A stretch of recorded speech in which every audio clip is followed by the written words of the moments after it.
우리 옆에 분들하고 인사하겠습니다. 예수님의 이름으로 구원받으신 줄 믿습니다. 근데 이걸 좀 자신 있게 하지 못할 수도 있습니다. 우리가 예수님을 믿고 네, 거듭나잖아요. 성령으로 거듭나면 구원받는 거 확실합니다. 그런데 문제가 하나 있어요. 그게 뭐냐면 내가 어느 시점에 예수님을 구주로 영접하고 거듭났어요. 구원받았어요. 근데 지금까지 삶을 1년, 2년, 3년, 4년 쭉 살면서 지금 오늘 이렇게 딱 오늘에 왔는데 나의 삶을 보고 사람들이 뭐 예수 믿는 거나 안 믿는 거나 똑같네. 이렇게 말한다든지 예수 믿는 것들이 더 악하네. 이렇게 말했을 때 이 사람이 구원받은 사람이라고 말할 수 있습니까? 하는 질문이에요. 어떻게 생각하세요? 예수님을 구주로 영접했어요. 성령으로 거듭났어요. 예수님을 주인으로 모셔드렸어요. 인격적으로. 그런데 10년, 20년 이렇게 지났는데 안 믿는 사람들이 나를 보고 예수 믿는 것이 더해. 야, 참 예수 믿는 건 못됐다고. 차라리 저를 하면 교회를 안 다니고 말지. 이런 얘기가 나온다면 여러분의 구원은 의심해 봐야 됩니다. 왜냐면 그렇다고 여러분 오해하시면 안 돼요. 그러면 삶이 그러면 다 지옥 가느냐? 그렇게 또 말할 수도 없어요. 왜냐하면 마지막에 눈 감기 전에 회개하고 구원받는 오른편 강도 한편 강도가 있기 때문이에요. 함부로 말할 수는 없어요. 죽어보면 알겠지만 우리가 이미 구원의 확신을 갖고 산다고 했을 때 확신을 갖고 산다고 했을 때 이게 삶으로 점검이 돼야 한다고 하는 것입니다. 아, 저 사람은 예수 믿는 사람인데 정말 다르다. 뭔가 달라도 다르다. 아, 정말 예수 믿는 사람은 예수 믿는 사람은 정말 예수님을 닮는구나. 이렇게 대답이 나올 수 있어야 됩니다. 여러분, 자전거를 보시면 앞바퀴가 있고 뒷바퀴가 있는데 이걸 믿음이라고 하면 믿음, 뒷바퀴는 행함이라고 했을 때 앞바퀴 뒷바퀴는 같이 가요. 야고보서는 뭐라고 표현했냐면 이것을 갖다가 믿음과 행함이 같이 이렇게 간다고 같이 간다고 말하고 있으면서 또 뭐라고 하냐면 믿음이 행함으로 증명된다 이렇게 얘기했어요. 믿음이 성도의 행함으로 증명된다. 여러분 야고보서에 보면 쭉 읽어보면 이런 말을 합니다. 야고보 사도가 이건 예수 믿고 구원의 확신을 갖는 사람들에게 하는 얘기예요. 야고보 사도는요. 예수 믿으면 구원 받습니다. 근데 구원에 대한 확신을 갖는 사람들한테 왜 자꾸 행함을 얘기하냐면 너가 정말 구원받은 사람이라고 하면 행함이 있는 거냐 진짜 믿음인지 그게 증명이 되느냐 행함으로 그 얘기를 합니다. 그래서 야고보서 가도가 뭐라고 얘기냐면 이런 말을 합니다. 어, 나는 행함이 있다. 그래, 난 행함이 있고 너는 믿음이 있다 그러냐. 그러면 난 행함으로 내 믿음을 보이겠는데 너는 네 믿음으로 네 행함을 한번 보여줘 봐라. 이렇게 질문하고 있어요. 그러니까 무슨 말을 하고 있냐면 야고보 사도가 믿음과 행함은 하나다. 같이 따라간다. 이 얘기예요. 이 얘기를 하고 있어요. 그렇기 때문에 우리가 예수님을 정말 주인으로 왕으로 모셔드리고 정말 그렇게 산다면 정말 행함이 반드시 나옵니다. 물론 죄를 안 짓는 건 아니에요. 실수도 하고 넘어지기도 하고 안 믿는 사람들이 욕을 먹을 때도 순간적으로 있을 수 있어요. 어느 순간에. 아, 예수 믿는 사람 똑같네. 이럴 수도 잠깐 그렇게 할 수 있어요. 그런데 10년, 20년, 30년, 40년, 50년 믿는데 예수 믿는 사람은 더 독해. 더 악해. 아주 그냥 그 사람만 딱 보면 이미지가 딱 그래. 그러면 정말 이 사람이 받은 구원이 진짜 구원이냐 이렇게 질문해 본다면 여러분 답을 할 수가 있어야 되죠. 만약에 내 삶이 그런 삶이 아니라면 행함이 없다면 점검해 보셔야 됩니다. 내가 지식으로는 알고 있는 신앙은 아닌지를 점검해 보셔야 돼. 근데 좀 특이한 분들이 있어요. 이 성경에 보면 하나님이 선택해서 구원을 시키셨는데 이 과정이 오랜 세월이 걸린 사람이 있어요. 쉽게 말해 야곱 같은 사람. 제가 봐도 야곱은 하나님이 선택했어요. 모태에서. 하나님이 선택해서 구원받은 사람이에요. 그런데 청년이 되고 아내 4명이 됐잖아요. 근데 그 삶을 보면 정말 욕심으로 가득 차고 그냥 변화되지 않는 삶. 어떻게 이렇게 안 변했나? 근데 여러분 성경은 뭐라고 얘기하냐면 하나님께서 태중에서부터 이미 창세전을 선택했는데 그 태중에 있을 때 막 배가 아프니까 리브가가 기도하잖아. 하나님 왜 이렇게 배가 아프죠? 그랬더니 두 아이가 네 태중에 있다고 얘기하시면서 작은 자를 선택하셨다고 말씀을 하셨어요. 근데 그러면 자라면서 뭔가 좀 야곱하고 에사하고 좀 구원받은 사람이 달라야 되잖아, 모습이. 달라야 되는데 에사가 오히려 더 멋있어요, 근사해. 그 청년이 됐는데 막 형 욕심 부려 가지고 그냥 그 장자권, 영적 욕심이라고 하는데 막 거짓말도 하고 하나님의 이름을 팔아 가지고 거짓말로 택함 받은 백성입니다. 하나님 선택한 사람이에요. 근데 하나님께서 여호와 하나님이 순적하게 만나게 하셔서 내가 이렇게 잡아왔다 그러면서 아버지한테 거짓말을 하면서 새빨간 거짓말을 하면서 그리고서는 또 염소고기를 바치고 아버지 나 예서입니다. 그래서 고개를 내밀고 그래 가지고 또 아버지가 의심 들어오니까 가까이 와라. 에서는 털이 있는데도 털이 있나 보잖아. 이미 또 염소 털로 목을 다 꾸미고 붙이고 다 이러고 왔어요. 이렇게 만지면서 뭐라고 합니까 아버지가? 음성은 야곱인데 몸은 에서로다 그러잖아요. 털이 있으니까. 그래서 의심하지 않고 축복하잖아요. 그렇게 하나님 이름 팔아 가지고 그 거짓말했어요. 근데 택함 받은 백성이야. 그래 여러분 이제 삼촌 집에 가서도요. 여전히 그 거짓말과 욕심 변하지 않았어요. 근데 그가 어느 점에 꺾이냐면 그가 어느 정도 재산을 모아 가지고 이제 돌아와요. 제 생각에 한 40쯤 되지 않나 생각해요. 돌아오는데 야복강가에서 형이 400명을 군사를 건드리고 온다고 하니까 두려움에 사로잡혔어요. 선택한 사람 맞잖아요.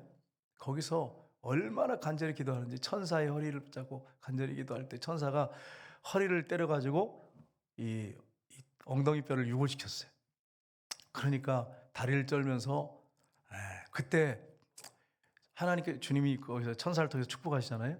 크게 축복하시죠. 이름도 바꿔주시고요. 그러면서 그가 다리 저는 사람이 됐어요. 평생 아마 다리 저었을 것 같아요. 쩔룩쩔룩했을 것 같습니다. 그러면서 그가 정말 변하기 시작합니다. 그런데도 정말 고래 심줄처럼 안 변해요. 그러면 여러분 그 정도로 이렇게 하나님이 치셨으면 정신 차려야 되잖아요. 그러면 베델로 가서 바로 서원을 갚아야 되는데 또 안 갚아. 세겜에서 또 이렇게 땅을 사가지고 이렇게 우리를 져가지고 있다가 디나가 시장에 구경 나갔다 강간을 당해요. 이것 때문에 그 아들 둘이 나가서 칼로 할렐해야 우리 동생 주겠다 그래가지고 거짓말해가지고 살인이 벌어졌어요. 그리고서는 어떻게 돼요?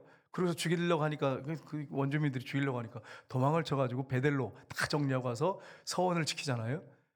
그러니까 이게 예수 믿고 구원받았다고 해도요. 이 우리 안에 죄성이 턱 붙어있는 죄성, 고래심줄 것처럼 질긴 죄성, 악이 있어서 이게 그렇게 한순간에 탁 완전히 깨져가지고 바로 그냥 천사로 확 바뀌어가지고 저를 본 사람이 목사님 내가 이제 청년 때 이제 중고등부 때 예수님을 만났는데 너를 보면 예수님 보는 것 같아 이렇게 했으면 얼마나 좋겠어요. 변화되지 않는 삶이 자꾸 있으니까 이것 때문에 나도 괴롭고 상대방도 힘들고 괴롭잖아요. 여러분 부부가 결혼해가지고 지금 선택받은 하나님의 백성이야. 그런데 같이 살면 왜 이렇게 힘들어? 선택한 백성 맞는데 왜 이렇게 힘들어? 또 부부가 같이 살면 우리 남편을 보면 천사를 보는 것 같아요. 예수님 보는 것 같아요. 우리 아내를 보면 천사 아니에요. 이렇게 하면 얼마나 좋아. 우리 아내를 보면 그냥 악마를 보는 것 같아요. 이렇게 고백하는 사람들이 있으니까 교회 다니는 사람들 중에 있단 말이에요. 근데 여러분 그게 어느 시점 이렇게 쭉 가다 보면 주님이 계속 만지시죠. 역사하시죠.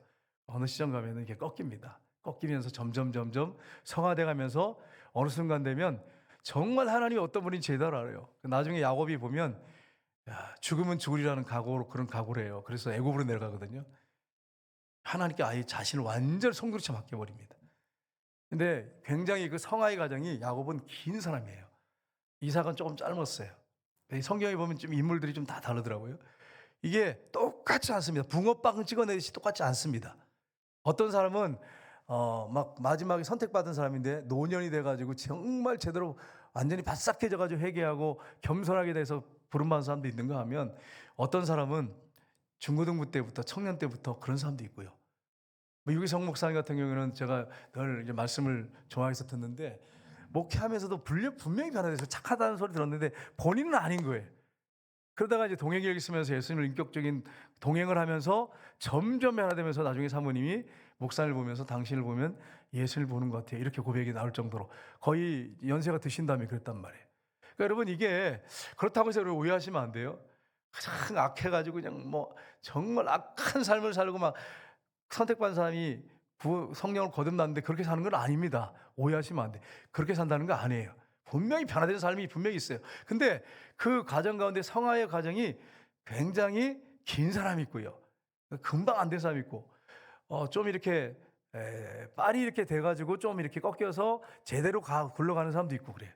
근데 이게 이렇게 되면 얼마 좋습니까? 젊을 때 그러면 얼마 좋아. 예수님을 인격적으로 만나가지고 성경 공부하고 말씀 훈련 받고 양육 받아가지고 더 빨리 성숙된 성도로 살아간다면 얼마나 좋겠습니까?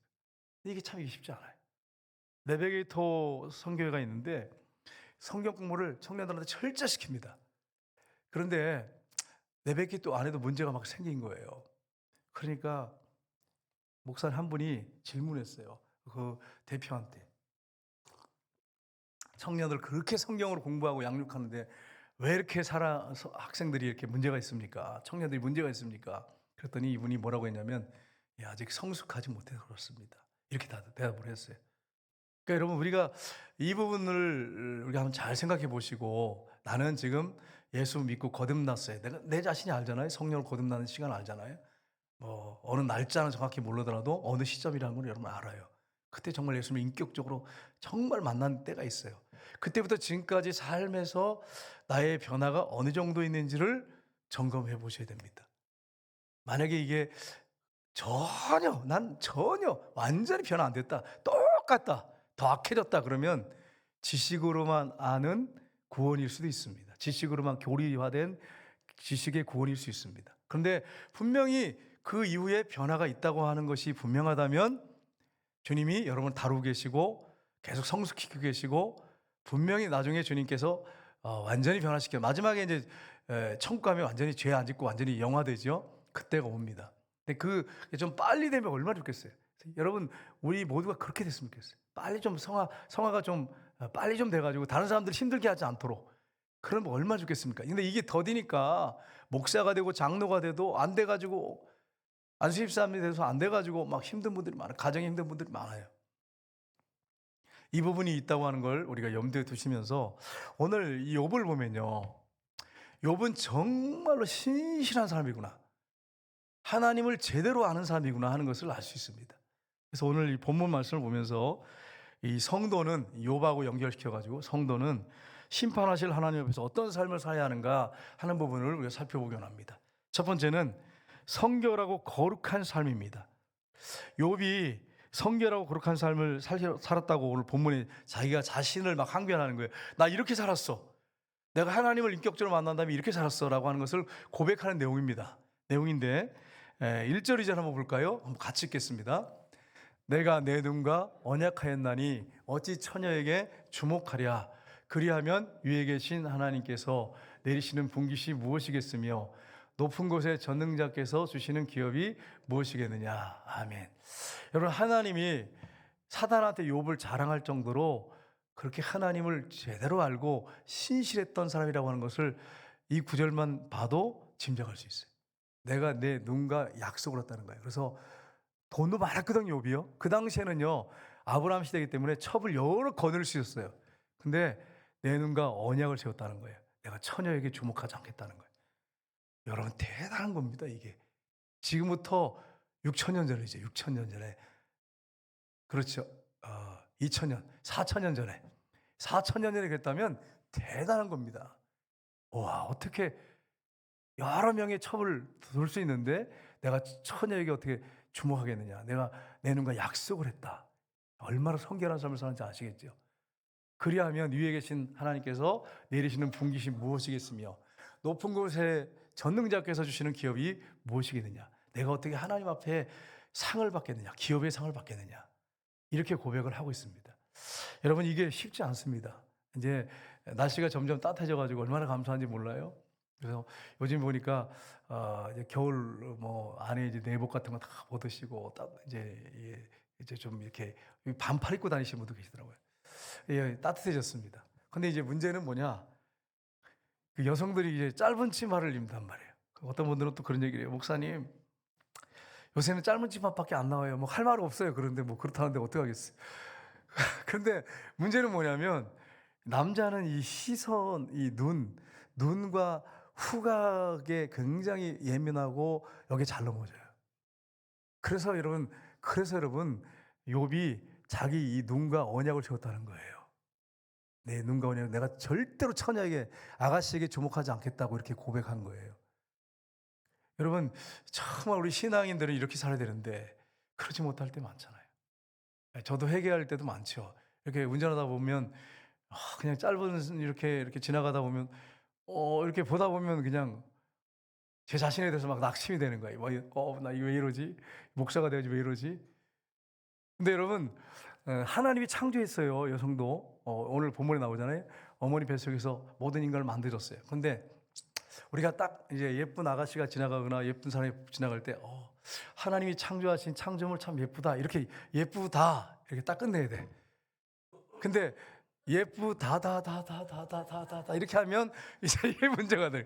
이게 이제 이게 문제가 돼. 그러니까 여러분, 예쁘다 그런 거 가지고 누가 죄인이라 그랬어요? 예쁘다는데 지금 하나님 창조하신 창조물, 저분 참 예쁘다. 그래서 딱 끝내고 그냥 가면 돼. 근데 그냥 그게 계속 연결이 돼 버리면 이게 예수님 말씀하신 이제 죄를 짓게 되는 거죠. 여러분, 그래서 우리가 남성들 같은 경우에 참 이 눈 관리 잘 하셔야 됩니다. 욥처럼 저도 이제 언약을 세워 가지고 내가 절대로 보지 아니하리라 막 이렇게 하는데도요, 이게 쉽지 않아요. 제가 결심을 이 욥기를 읽다가 감동받아 가지고 했거든요. 절대 보지 아니하리라 막 그러면서 막 그렇게 하는데도 육이 있으니까 이게 그렇게 쉽지 않아요, 여러분. 쉽지 않아. 사람은 그래요, 여러분. 죄성을 갖고 있기 때문에. 여러분과 제가 완전히 끊어진 사람이 아니에요. 있어요. 근데 어떤 분들은 또 이제 제가 끊었다고 생각하는데 순간순간 나오는데 나는 없어요. 자꾸 그렇게 부정한다고 해서 될 일이 아니에요. 순간순간 나오면 내 안에 죄성이 있구나, 악이 있구나. 하나님 죄송합니다. 겸손하게 주님의 긍휼을 구합니다. 그렇게 나가야 됩니다. 사도 바울이 나는 죄인 중에 있습니다라고 했을 때 그 고백이 현재형입니다. 내 안에 여전히 죄성을 갖고 있습니다. 내 안에 악이 여전히 존재합니다. 환경과 상황과 조건이 맞으면 나도 언제든지 넘을 수 있는 죄인입니다 라고 하는 걸 고백한 거예요. 자기 마음이 원하지 않는 대로 어떤 것들이 움직이면 화가 나고 막 이런 것들이 있어요. 그 사도 바울에게도 있었어요. 없었던 게 아니에요. 예수님처럼 변화되어 가지고 그냥 항상 이렇게 평안하시고 웃으시면서 화도 안 내고 속도 화도 안 나고 음란하지도 않고, 예수님이 그러시죠. 예수님 하나님이시니까. 우리 인간은 육을 갖고 있는 이상은 죄성과 악이 있다고 하는 거, 음란이 있을 수 있다고 하는 거, 그걸 끊어내야 돼요. 제가 늘 표현하잖아요. 머리에 새가 날아가는 것은 어쩔 수가 없어요. 막 그렇게 하면 어떡하겠어요. 내 머리에 둥지를 틀게 해서는 안 되는 것입니다. 우리 안에 죄성이 있기 때문에 둥지를 자꾸 묵상해서 둥지를 틀게 하면 안 돼요. 사단이 들어오는 거, 탐탁하는 거죠. 사단이 틈타게 해서는 안 되는 것입니다. 그건 내가 책임 있는 거예요. 여러분, 이 부분을 우리가 잘 생각해 보시고, 그래서 오늘 욥이요, 만약에 내가 그렇게 아가씨한테 자꾸 주목하고 처녀에게 주목했다면 내 분기 씻은 기업은 없다. 환란이 있다. 재앙이 있다. 하나님께서 다 보고 계신다. 내 걸음을 다 세우고 계신다. 이렇게 오늘 본문에 표현해 놓고 있습니다. 그래서 우리 남성분들 조심하셔야 되고, 여성분들 같은 경우에는 이 청각하고 촉각에 약해요. 이 부분을 잘 관리하셔야 돼요. 다른 것도 물론 우리가 다 해당되는 말이지만 특별히 여성하고 남성하고 다른 점이 바로 이 점입니다. 그래서 여러분들, 여성들 같은 경우는 이 부분을 잘 관리하셔야 돼요. 하나님 앞에 정결하게 그렇게 여러분 사셔야 됩니다. 욥이 이렇게 또 표현해놨어요. 31장 9절 11절. 처녀에게뿐 아닙니다. 같이 읽겠습니다. 만일 내 마음이 여인에게 유혹되어 이웃의 문을 엿보아 문에서 숨어 기다렸다면 내 아내가 타인의 맷돌을 돌리며 타인과 더불어 동침하기를 바라노라. 그것은 참으로 음란한 일이니 재판에 회부할 죄악이요 멸망하도록 사르는 불이니 나의 모든 소출을 뿌리채 뽑기를 바라노라. 아멘. 여러분, 처녀에게만 주목하지 않은 게 아니에요. 언약을 세우고 여기 보면 내 마음이 여인에게 유혹되어 이웃의 문을 엿보아 문에서 숨어 기다렸다면, 이렇게 하지 않았다는 거죠. 그러니까 평소에 욥이 얼마나 하나님 앞에 경건한 신앙생활을 했는지를 아주 잘 보여주고 있습니다. 만약에 내가 정말 옆집에 이렇게 예쁜 어떤 이웃의 아내가 있는데 그걸 문틈으로 숨어서 보고 기회를 엿보고 있었다면, 하나님이 내가 그런 사랑이었다면 내 아내가 타인의 맷돌을 돌리며 타인과 더불어 동침하기를 원하라. 얼마나 경건하게 정결하고 거룩한 삶을 살았는지를 우리는 욥을 통해서 볼 수 있습니다. 제가 욥하고 저를 한번 비교해 봤더니 이야, 이게 진짜 욥은 보통이 아니구나. 그가 얼마나 하나님을 순간순간 인정하고 살았는지, 하나님이 다 보고 알고 계시다고 하는 거, 정말 하나님의 면전에 살았구나, 코람데고의 삶을 살았구나 하는 것을 분명히 이 말씀을 통해서도 알 수가 있었습니다. 여러분, 우리 안에는 핵폭탄 같은 성이라고 하는 것을 하나씩 다 갖고 있습니다. 이걸 여러분이 항상 염두에 두셔야 됩니다. 이게 여러분에게 있어요. 남성이든 여성이든 동일하게 있습니다. 미국에 아주 유명한 방송 설교가 있습니다. 미국 사람들이 아주 존경받는 유명한, 그분은 성에 대해서 굉장히 신랄하게 막 그냥 비난하고 성범죄가 무서운 죄라고 막 그렇게 설교했던 사람이에요. 근데 본인이 그 죄에 빠졌어요. 그래가지고 미국에 막 뉴스에 나오고 그래가지고 막 하나님 영광 다 가리는 일이 있었어요. 세계적인 목사님. 한국은 어떻습니까? 한국에도 청소년 사역했던 유명한 목사님, 이름만 대도 아는 목사님. 청년들이 막 밀려 들어올 정도로 교회에 그렇게 많이 청년들이 교회에 모였는데 누구라고 제가 말하지 않겠습니다. 그분이 또 이제 사역을 하고 있죠, 지금도. 크게 그것 때문에 뉴스 보도돼 가지고 얼마나 많은 청년들이 상처받고 막 힘들어하고 성도들이 얼마나 갈등했는지 몰라요. 그러니까 우리 안에 목사든 장로님이든 안수집사님이든 권사님이든 우리 안에 이 성적인 폭탄을, 이게 핵폭탄 같은 걸 하나 갖고 있기 때문에 이게 언제 터질지 못하니 모르니까 항상 여러분 경건하게 자기를 관리하셔야 돼요. 성결하게 거룩하게 자기를 관리하셔야 돼요. 그리고 날마다 해야 할 일이 있어요. 뭐냐면 우리가 해야 할 일은 죽음을 선포하는 것입니다. 예수님이 죽을 때 나는 이미 죽었습니다. 매일 사도 바울이 예수님이 십자가에 죽을 때 나도 죽었습니다라고 분명히 갈라디아서에 말씀하고 있어요. 2장 20절에 말하고 있어요. 근데 사도 바울이 뭐라고 하냐면 나는 날마다 죽노라 이렇게 표현해놨어요. 날마다 죽는데, 아니 죽었는 사람이 보면 날마다 죽어. 이미 죽은 사람이 왜 날마다 죽노라 그랬을까요? 이미 죽었어요. 이미 십자가에서 끝났어. 우리는 여러분과 저는 이미 예수님 죽을 때 죽었어요. 근데 이 죄성이 자꾸 나오는 거예요. 죄성이, 옛 본성이, 옛 사람이 자꾸 나오려고 하는 거예요. 살려고 하는 거예요. 그러니까 사도 바울이 날마다 선포하는 거죠. 날마다 난 죽노라. 나는 예수님과 함께 죽었다 선포하는 거예요. 내일 되면 또 나와, 이게 또 선포하고, 내일 되면 또 나와, 또 선포하고. 우리 그렇게 살아야 돼요, 여러분. 왜냐하면 죽을 때까지 육을 갖고 있기 때문에 그렇습니다. 육신 안에 죄성이, 죄의 씨앗이 있기 때문에 그래요. 악이 있기 때문에 그렇습니다. 그래서 우리가 이렇게 선포하고 살면서 예수님을 주인으로 왕으로 모시고 그분과 늘 대화하고 동행하며 사셔야 됩니다. 그래야만이 여러분 이 죄에 넘어가지 않고 완주할 수 있어요. 천국까지 완주할 수 있어요. 여러분 목사님이, 유기성 목사님이 그 얘기를 하셨더라고요. 자기가 동행길 쓰면서 얻은 큰 하나의 축복은 뭐냐면 이거는 뭐 이제 건널 수 없는 강을 건넜다 이렇게 하시면서 늘 주님과 동행하지 않으면 안 되거든요. 그리고 일기를 써야 돼. 매일 써서 또 올려야 돼. 그러니까 늘 주님을 바라봐야 되고 의식해야 되고, 그러니까 자기가 경건한 삶을 살 수 있었다고 하는 것을 말씀하셨어요. 여러분 동행일기 참 중요합니다. 왜냐하면 여러분이 지금 신앙생활 이렇게 하시다가 만약에 주님과 동행하지 않고 나는 죽었습니다 그렇게 고백하고 선포했는데 그거 잃어버리고 또 이 치고 올라오잖아요. 자꾸 올라오는데 여기에 그냥 휘말려가지고 이 감정과 이 결제가 안 돼가지고 당 넘어질 수가 있어요. 섰다는 잔 넘어질까 조심하라. 사도 바울이 그랬잖아요. 사도 바울이 우리 성도들한테만 얘기한 게 아니에요. 본인한테도 얘기한 거예요. 나도 그럴 수 있다는 거예요. 나도. 그러니까 여러분 항상 선포하면서 내가 혹시라도 쓰러지지 않겠, 넘어지지 않겠나 하는 부분을 점검하면서 날마다 날 죽노라 선포하고 주님과 늘 동행하면서 그렇게 살아야 돼요. 이게 안 되면 여러분 안 됩니다. 저도 이제 동행일기 계속 쓰면서 나 죽었구나, 난 죽었습니다 이렇게 선포하고 사는데도 어느 순간에 이렇게 차를 막 운전하다가 어떤 사람이 막 앞에서 왔다 갔다 자꾸 그러고 막 그러면요 이게 막 올라와 이게. 그런데 그때마다 죽었습니다 이렇게 선포하고 어떤 때는 밟고 그냥 앞으로 지나가 버리시고 막 속으로 욕하면서 그런 때가 막 와요. 감정적으로 막 올라와. 여러분 경험하셨잖아요.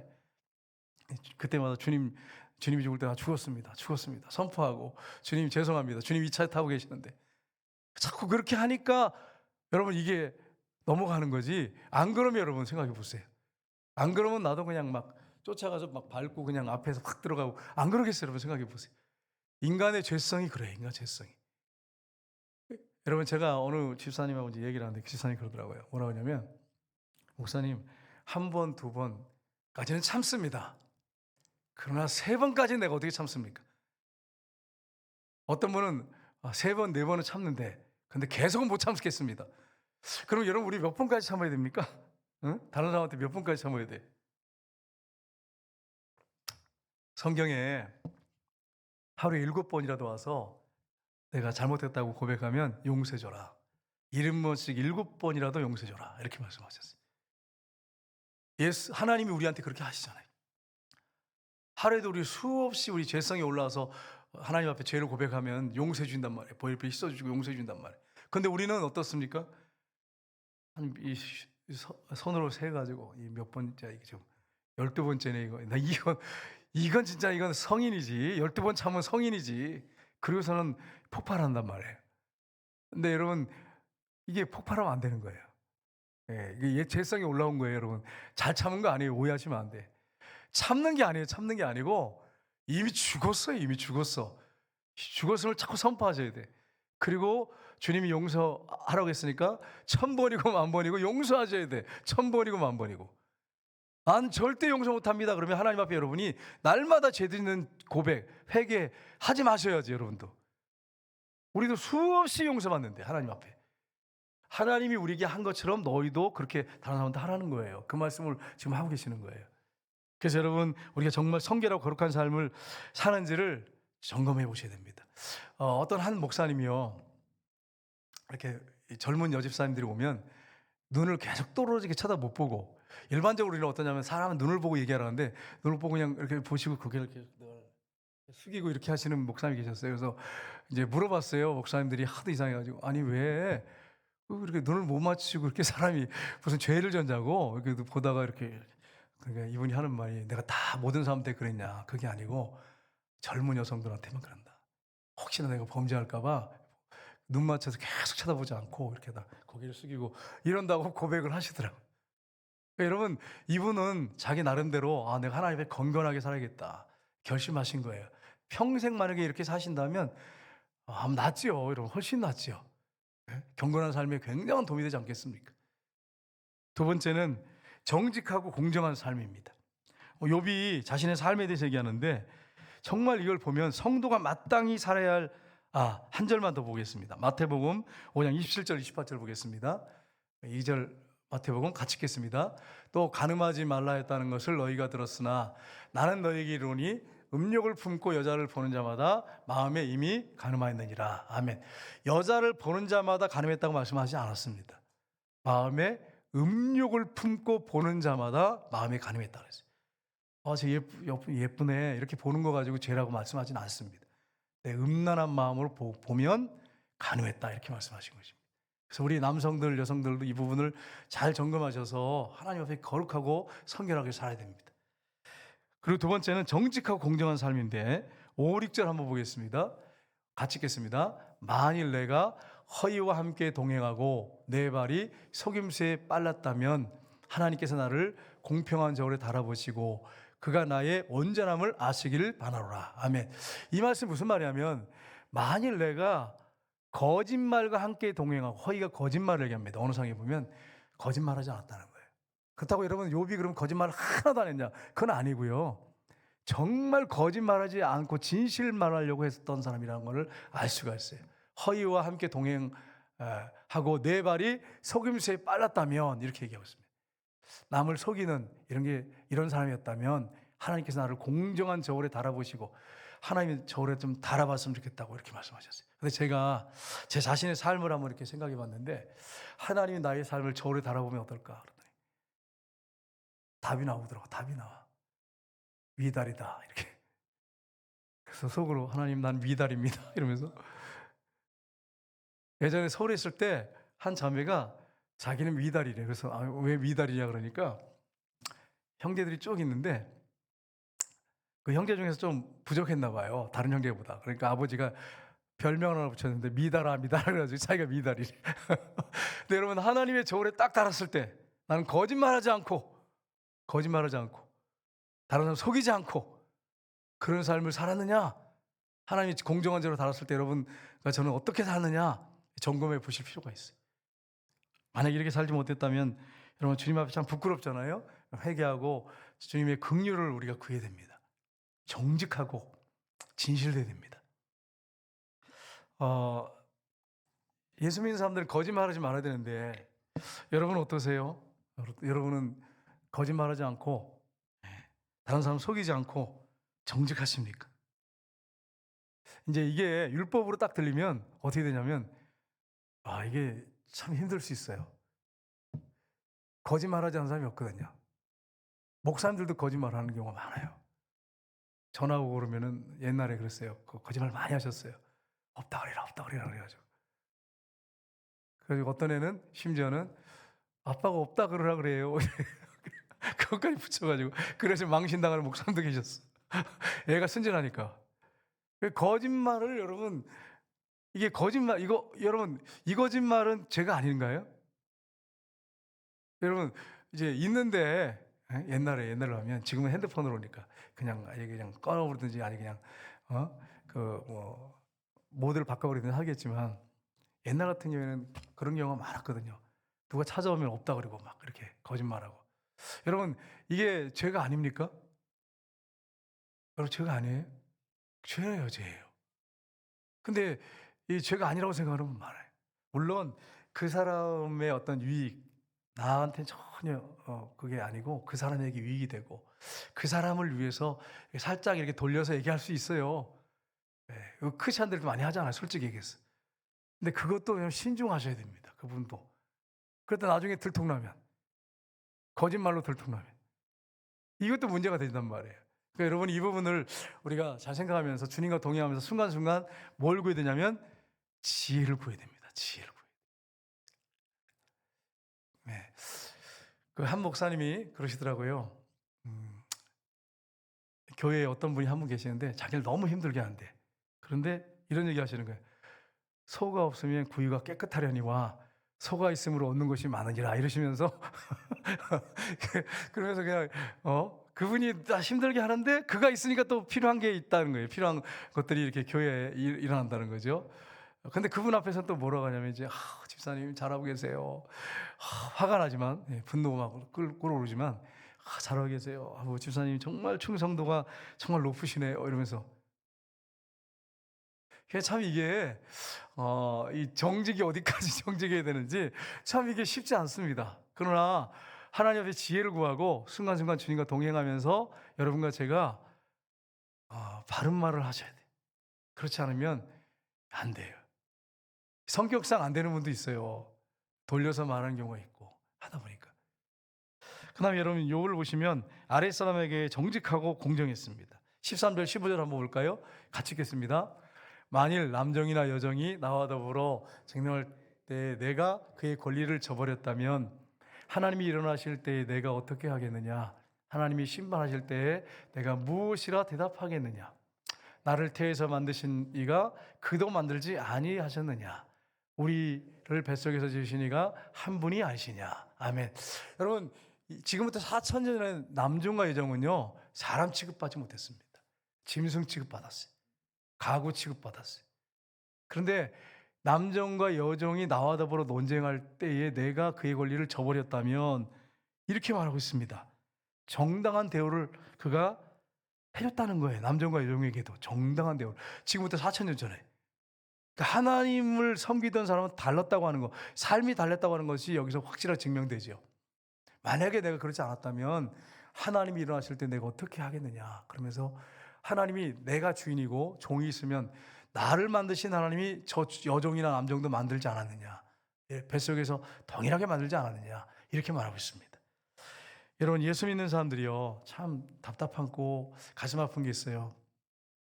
사업을 하시는 남자 집사님이 들은 얘기예요. 집사님이 밑에 사원들이 많이 있잖아. 직원들이 있는데 직원들한테 정당하게 이렇게 월급을 안 주는 거예요. 예수 믿는 거 알거든요. 십자가 그 사무실에 걸려 있으니까. 그러니까 물론 뭐 양편을 다 들어봐야겠지만 그 월급은 안 주면서 자기 할 건 다 하고 돌아다닌다고. 예수 믿는 집사라고 모 교회 집사라고 하는 사람이. 여러분 이게 하나님 보실 때 얼마나 부끄러운 일입니까? 우리 교회 이제 장로님 가정이 사업을 했어요. 근데 제가 지켜봤는데 이분들은요, 돈이 안 나오는데도 돈을 빌려가지고 월급을 주시더라고. 계속 돌려가면서. 결국 사업이 안 돼가지고, 사업이 안 돼서 접으셨어요. 근데 정말 예수 믿는 사람답게 살았어요. 난 정말 하나님이 그걸 인정한다고 생각해. 여러분, 예수 믿는 사람은 그 예수 믿는 순간부터 복 받은 사람이에요. 천국에 우리 가는 사람이든 이미 복 받은 사람이에요. 이 땅에서 우리가 사업에 실패할 수도 있고요, 넘어질 수도 있고 안 될 수도 있어요. 정직하게 하다가. 그래도 이 사람은, 예수 믿는 사람은 복 받은 사람이에요. 근데 예수 믿는 사람인데 불의한 방법으로 사원들 돈 제대로 월급 안 주고, 그리고 자기 영리 취하면서 자기 할 거 다 하면서, 그러면서 만약에 죽었다고 했을 때 이 사람 정말 저주받은 사람 될 수 있어요. 집사가 저주받은 집사가 될 수 있어요.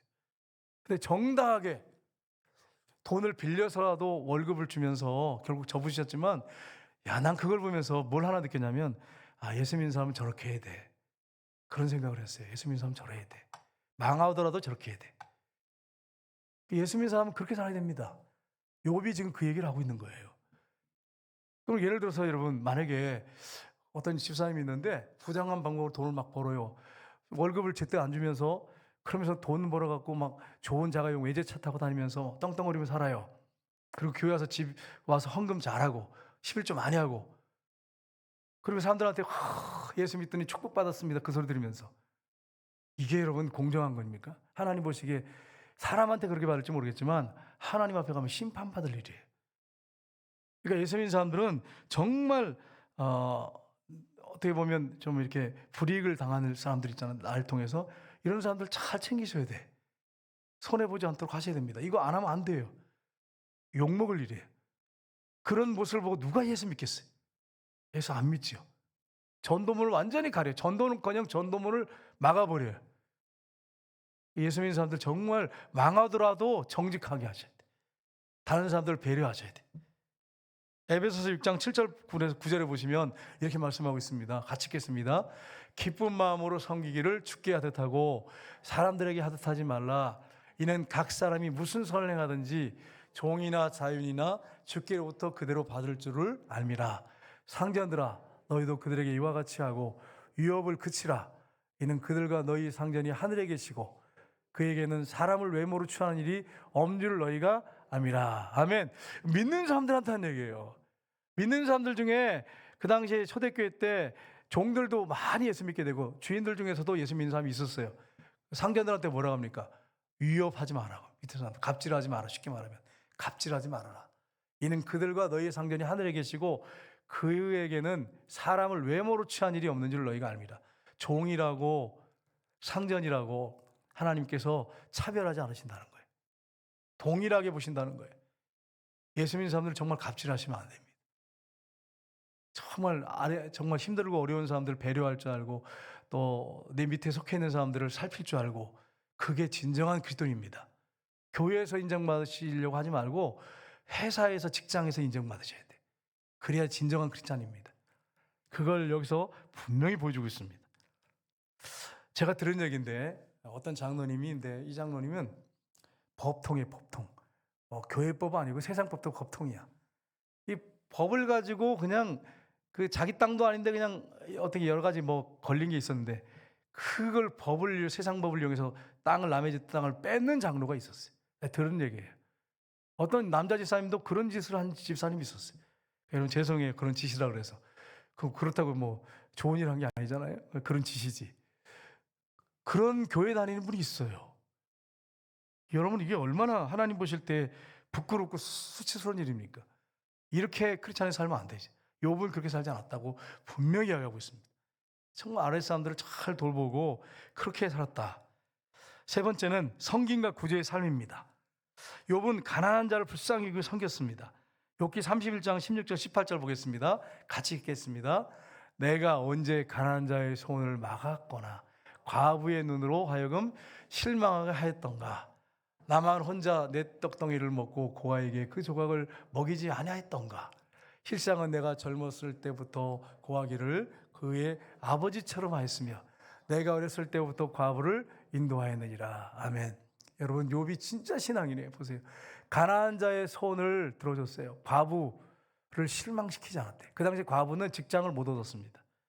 지금하고 다르죠. 직장이 없어요. 그러니까 생존할 수가 없어요.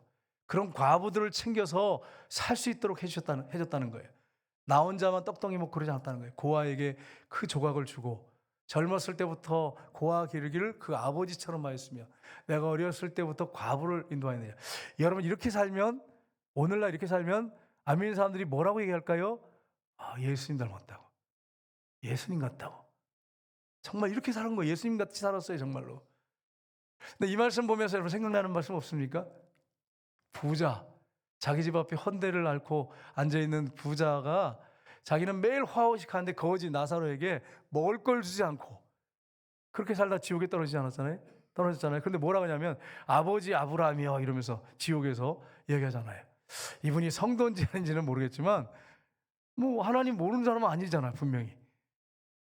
여러분 보세요. 삶이 얼마나 잘못되었는지. 진짜 믿음이 아니고 이 사람은 지식을 아는 신앙일 수 있다는 것을 여러분들에게 보여주는 말씀입니다. 그래서 여러분 주변에 가난하고 어려운 사람이 있으면 우리가 뭐 어떻게, 우리도 가난한데 뭐 다 해서 도와주고 그렇게 할 수는 없어요. 그런데 작은 거라도 정성을 다해서 우리가 섬겨야 됩니다. 그거 분명히 여러분과 제가 하셔야 됩니다. 그게 여러분 천국 가면 여러분과 저희 집을 짓는 재료입니다. 그게 헌금하는 거, 전도하는 거, 봉사하는 거, 여러분 이게 천국 가면 재료로 올라가거든요. 우리 집을 져요. 천국 집을 짓는데 여러분 이 땅에서 가난한 사람들 돕고 섬기는 게 천국에 가면 그게 집이 되는 거예요. 가난한 사람들 여러분 절대로 외면하시면 안 됩니다. 작은 거라도 좀 섬기시고 이렇게 하셔야 돼. 밥이라도 한 끼 사주고 그렇게 하셔야 돼. 그렇게 해야만이 하나님 앞에 여러분 갔을 때 여러분 집이 아름답게 천국 집이 지어져 있을 수 있어요. 근데 안 그러면 여러분 나중에 어떤 목사님이 그러더라고요. 천국에 노숙자들이 많을 거라고. 이 땅에서 하도 그냥 예수님 믿어서 구원받고 막 확신 갖고 막 신앙생활 막 열심히 하는데 아무도 도와주지도 않고 그냥 자기만 잘 먹고 잘 살고 그냥, 그래서 천국에 노숙자들이 많을 거라고 이렇게 하시는데 아주 뼈 있는 말씀이잖아요.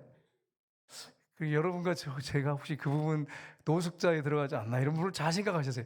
물론 천국 노숙자는 이 세상 사는 노숙자하고는 비교가 안 되죠. 정말 행복하고 감사하고 찬송할 일이지만 집이 없이 돌아다닌다고 하는 게 비참한 일 아니겠어요, 여러분? 내가 있을 룸이 없어. 이게 얼마나 비참한 일이에요. 그러니까 여러분 주변에 어려운 사람이 있으면 절대로 그냥 외면하지 말고 작은 정성이라도 뭐 1,000원이 2,000원이라도 여러분 도와주셔야 돼. 마음으로라도 하셔야 돼. 저는 어제 돈이 없을 때는 어떡하냐 그럼 고민이 되더라고요. 주님, 난 돈이 없으면 어떡하죠? 기도해 줄 수 있잖아.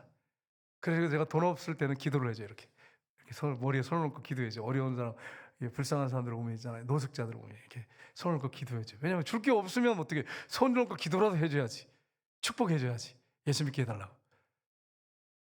여러분 기도도 해줄 수 있잖아요. 여러분이 없어요. 전혀 없어. 그러면 손잡고 따뜻한 손을 잡고 여러분 간절히 이렇게 해서 눈물로 기도해 준다면 하나님이 얼마나 기뻐 받으시겠어요. 우리는 줄 수 있습니다. 욥기서 31장 19절 20절을 보십시오. 한번 같이 읽겠습니다. 만일 내가 사람이 의복이 없이 죽어가는 것이나 가난한 자가 덮을 것이 없는 것을 못 본 채 했다면, 만일 나의 양털로 그의 몸을 따뜻하게 입혀서 그의 허리가 나를 위하여 복을 빌게 하지 않았다면. 아멘. 욥이 정말 시적인 사람이에요. 여기 보면 의복이 없는 사람한테는 의복을 나눠줬다고 그렇게 얘기하고 있어요. 회개한 사람의 특징이 옷 두 벌 있는 사람은 옷 없는 사람에게 나눠줘라 이거예요. 여러분 장롱을 다 뒤져가지고 안 입고 정말 좋은 거 잘 이렇게 보관한 거 있으면 그냥 여러분 그 장롱에 썩히지 말고 주변에 깨끗하고 좋은 옷 있으면 여러분 나눠서 좀 입으시면 하나님 얼마나 기뻐하시겠어요. 네?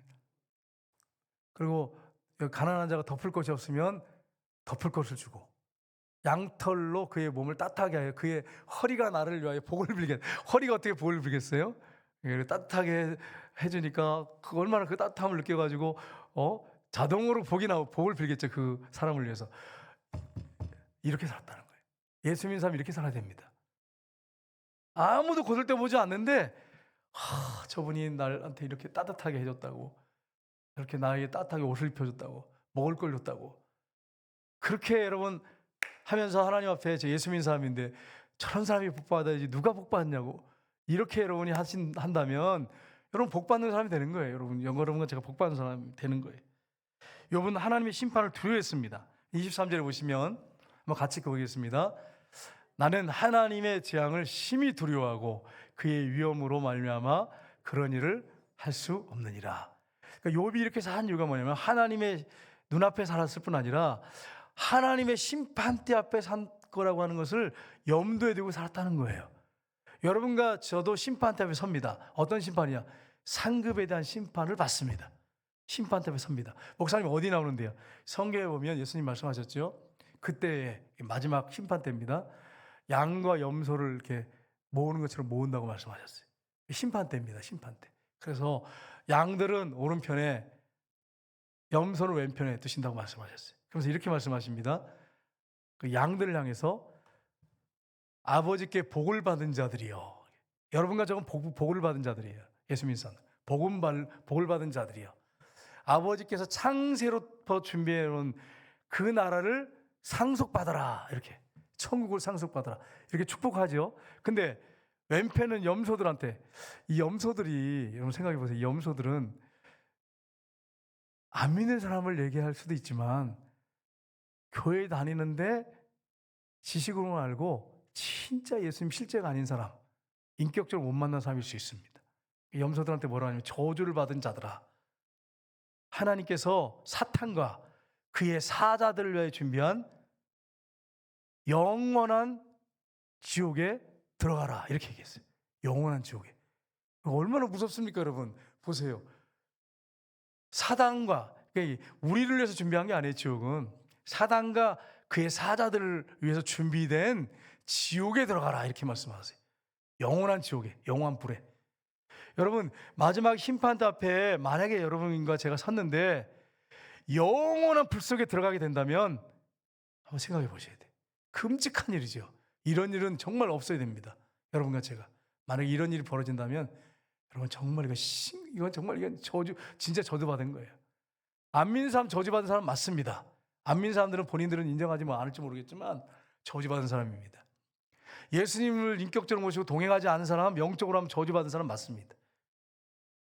마지막에 지옥에 떨어지는데 저주받은 사람이죠. 여러분과 저는 저주받은 사람입니까? 복받은 사람입니까? 왜 갑자기 이게 쑥 들어가셨어요? 욥이 너무나 깨끗하고 너무 경건하고 너무 따뜻하게 살았어. 그래서 여러분 쑥 들어가셨죠. 앞으로 이렇게 살면 되잖아요. 우리가 예수님 영접했으니까 그분과 동행하면서 이렇게 살면 되잖아요. 우리 구원 받았지만 노숙자 되지 말아요. 천국에서 상을 받아야죠. 나중에 우리가 천국에 가게 될 텐데 주님이 그렇게 말씀하셨어요. 이렇게 말씀하신 다음에 양들을 향해서 염소를 향해서 이렇게 말씀하세요. 내가 줄일 때 너희가 먹을 걸 주지 않았고, 목마를 때 마시게 하지 않았고, 헐벗었을 때 입히지 않았고, 병들었을 때 돌아보지 않았고, 옥에 갇혔을 때 찾아보지 않았느니라. 그 염소들이 뭐라 합니까? 주님, 언제 우리가 주님을 안 돌봤습니까? 맞아요. 사실 예수님이 이렇게 막 아파 있거나 뭐 병원에 입원했든지 뭐 감옥에 가든지 그런 게 없죠. 예수님 말씀하시죠. 이 작은 자 하나에게 한 것이 바로 나에게 한 것이니라. 그러니까 여러분 주변에 가난하고 불쌍하고 여러분이 돌봐야 할 사람들이 누구예요? 예수님이에요. 그렇게 보신다는 거예요. 예수님처럼 보신다는 거예요. 그러면서 여러분 양에게 뭐라고 말씀합니까? 내가 굶주렸을 때 너희가 먹을 걸 줬고, 목마를 때 마시게 하였고, 헐벗을 때 옷을 입혔고, 병들었을 때 찾아보았고, 옥에 갇혔을 때 돌아봤다고 이렇게 얘기했어요. 주님께서. 그러니까 뭐라고 합니까? 양들이 보이 언제 우리가 똑같아. 우리가 언제 그렇게 했습니까? 그런 적이 없는데, 예수님께 한 적이 없는데요. 그래, 예수님께 한 적이 없어요. 예수님 눈에 보이고 나타나서 이렇게 예수님께 그렇게 한 건 없어요. 근데 예수님 뭐라고 말씀하세요? 이 지극히 작은 자 하나에게 한 것이 곧 나에게 한 것이니라. 여러분 이렇게 딱 이 말씀을 들었으면 생각해 봐야 할겠어요. 그게 뭐냐면 여러분이 아는 지인들이 식사 대접을 하면 여러분 어떻게 하십니까? 2번 정도 사면 여러분 사야 됩니까? 안 사야 됩니까? 사야 돼. 그 상급이 있어요, 없어요?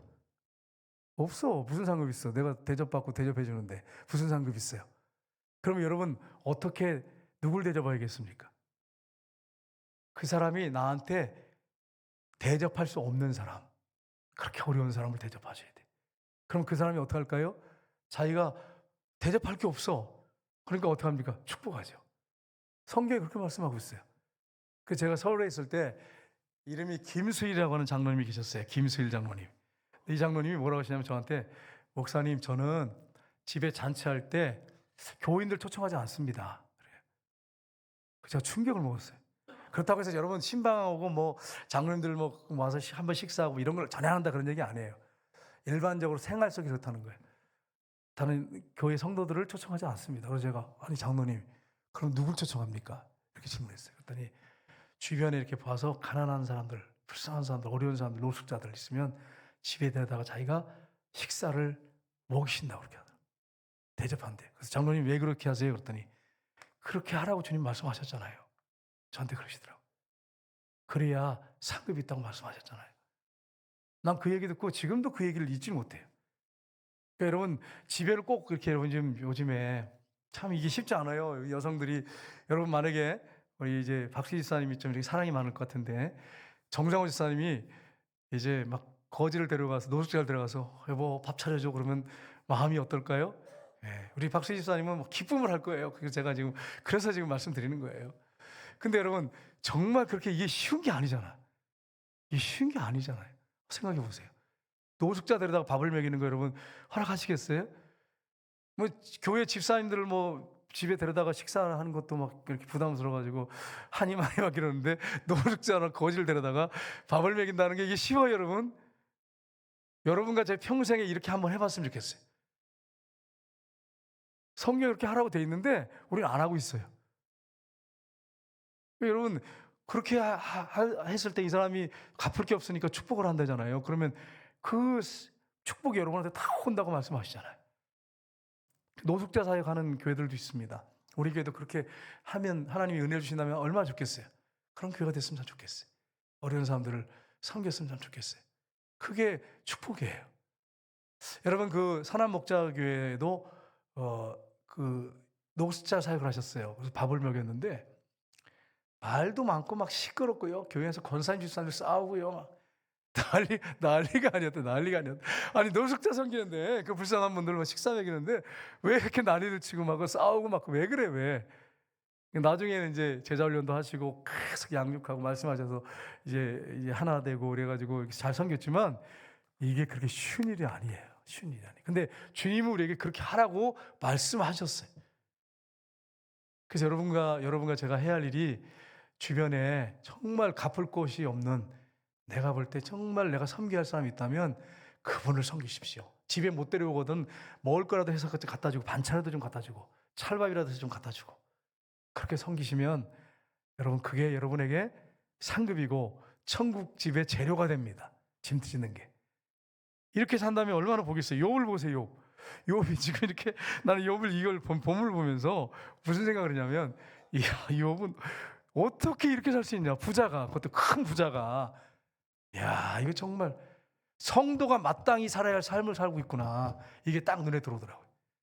여러분과 제가 오늘 이 말씀을 잘 생각해 보면서, 내가 지금까지 그냥 일반 세상 사람들이 사는 그 방식으로 사는 삶이었다면 주님이 이제 이거 좀 내려놓게 하시고 파격적인 삶, 정말 안 믿는 사람을 상상할 수 없는 파격적인 삶을 한번 말씀대로 한번 살아서 하나님께 영광을 올려드리고, 정말 하나님 복받은, 영적으로 복받은 사람으로서 다른 사람한테 선한 영향력을 끼치고 축복의 통로로 쓰임받기를 원합니다. 그렇게 여러분이 기도하면서 살기를 원합니다. 이 시간에 기도하겠습니다. 주님,